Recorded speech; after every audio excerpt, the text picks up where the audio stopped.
Erev Tov Rabotai, we are continuing with our Mishna Yomi, Masechet Maasrot. We are up to Perek Bet Mishnah Gimel. Today's Mishnayot should be in Mishmat, Neria ben Svetlana, Aranbai ben Eliyahu ben Burcha Israelov, Menuchatam beGan Eden, Amen.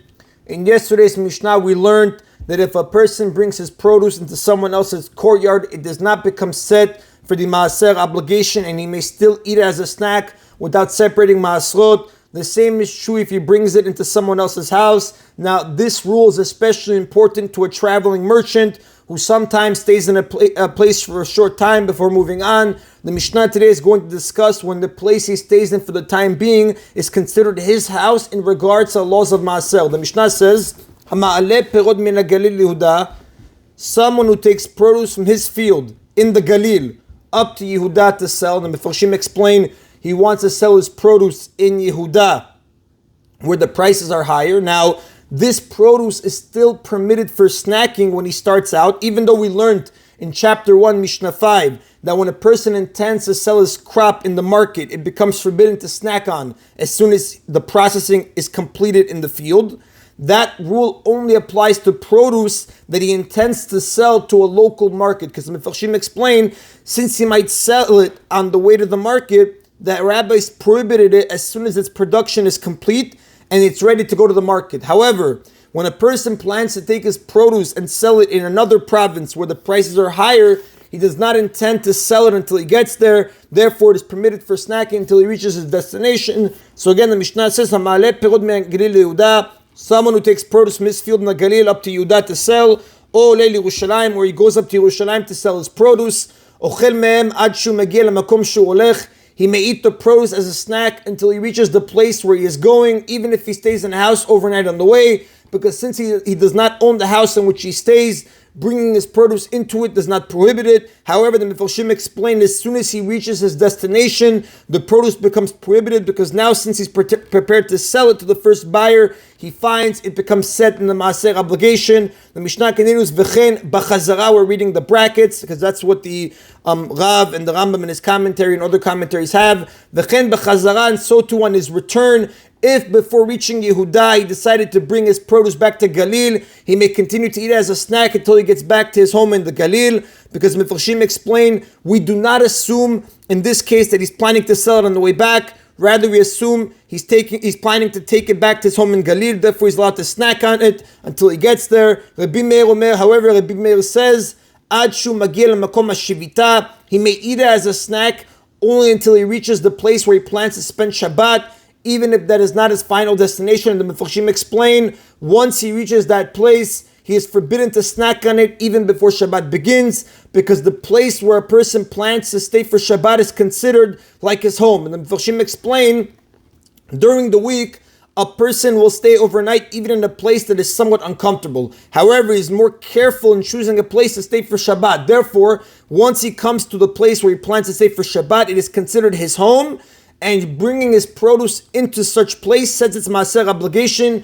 and prohibits him from snacking on it. Now, the Mefarshim point out, the first Tana agrees that he's prohibited to snack on it once Shabbat begins, because we know Shabbat is one of the situations that sets the Maaser obligation. The machloket between the Tanakam and Rabbi Meir is whether the produce becomes set even before Shabbat begins, from the time he arrives at the house in which he will be staying for Shabbat. If he comes to that house that he's staying for Shabbat on Wednesday, according to Rabbi Meir, he can no longer eat it as a snack. According to Tanakam, it's fine until Shabbat actually comes in.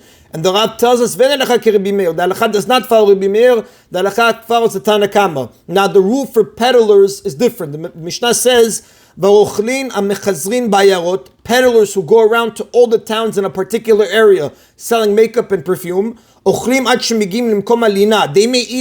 they may eat as a snack the produce they brought along with them until they reach the place where they'll sleep for the night, because the peddler is different from the traveler we just mentioned. A peddler usually stays in one house for several days while he travels around to all the towns in the area selling his wares. Therefore, the house he stays in during that time is considered his temporary home.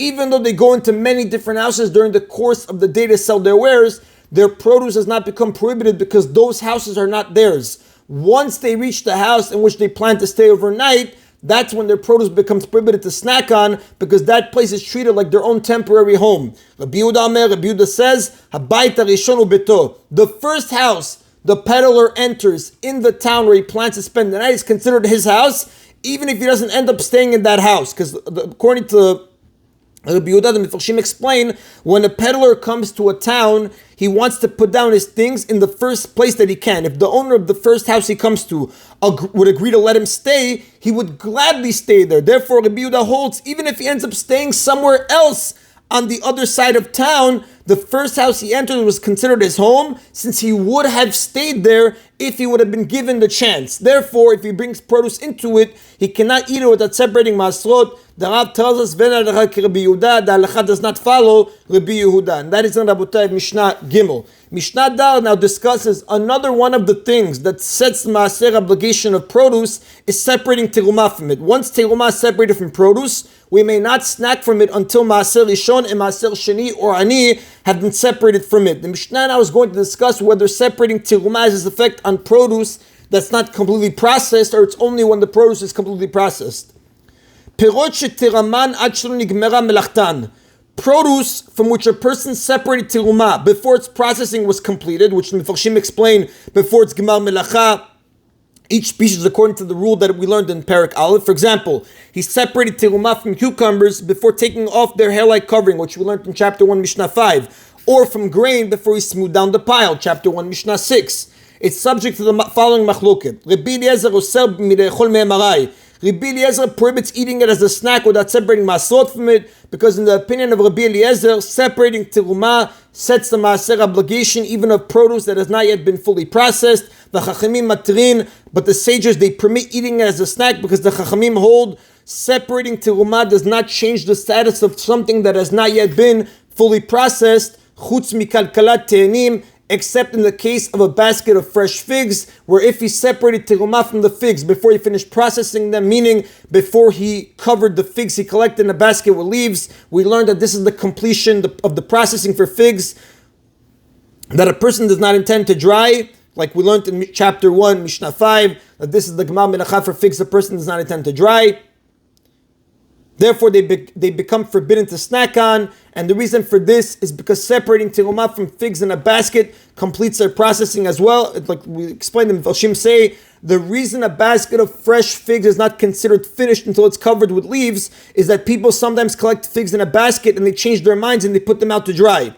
Now, the gemar melacha for dried figs is not until they're made into cake, mashed into a barrel, or piled in a storehouse. We learned that in chapter 1, Mishnah 8. It's only once he covers them with leaves that it's clear that he does not intend to dry them, because the purpose of covering them is to prevent them from being dried by the sun.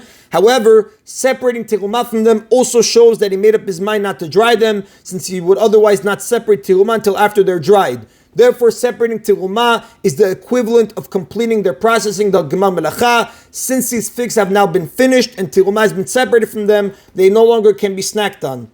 Kalkalat tenim shetimara. In the case of a basket of figs in which someone separated terumah before its processing was completed, there's a machloket. Rabbi Shimon matir.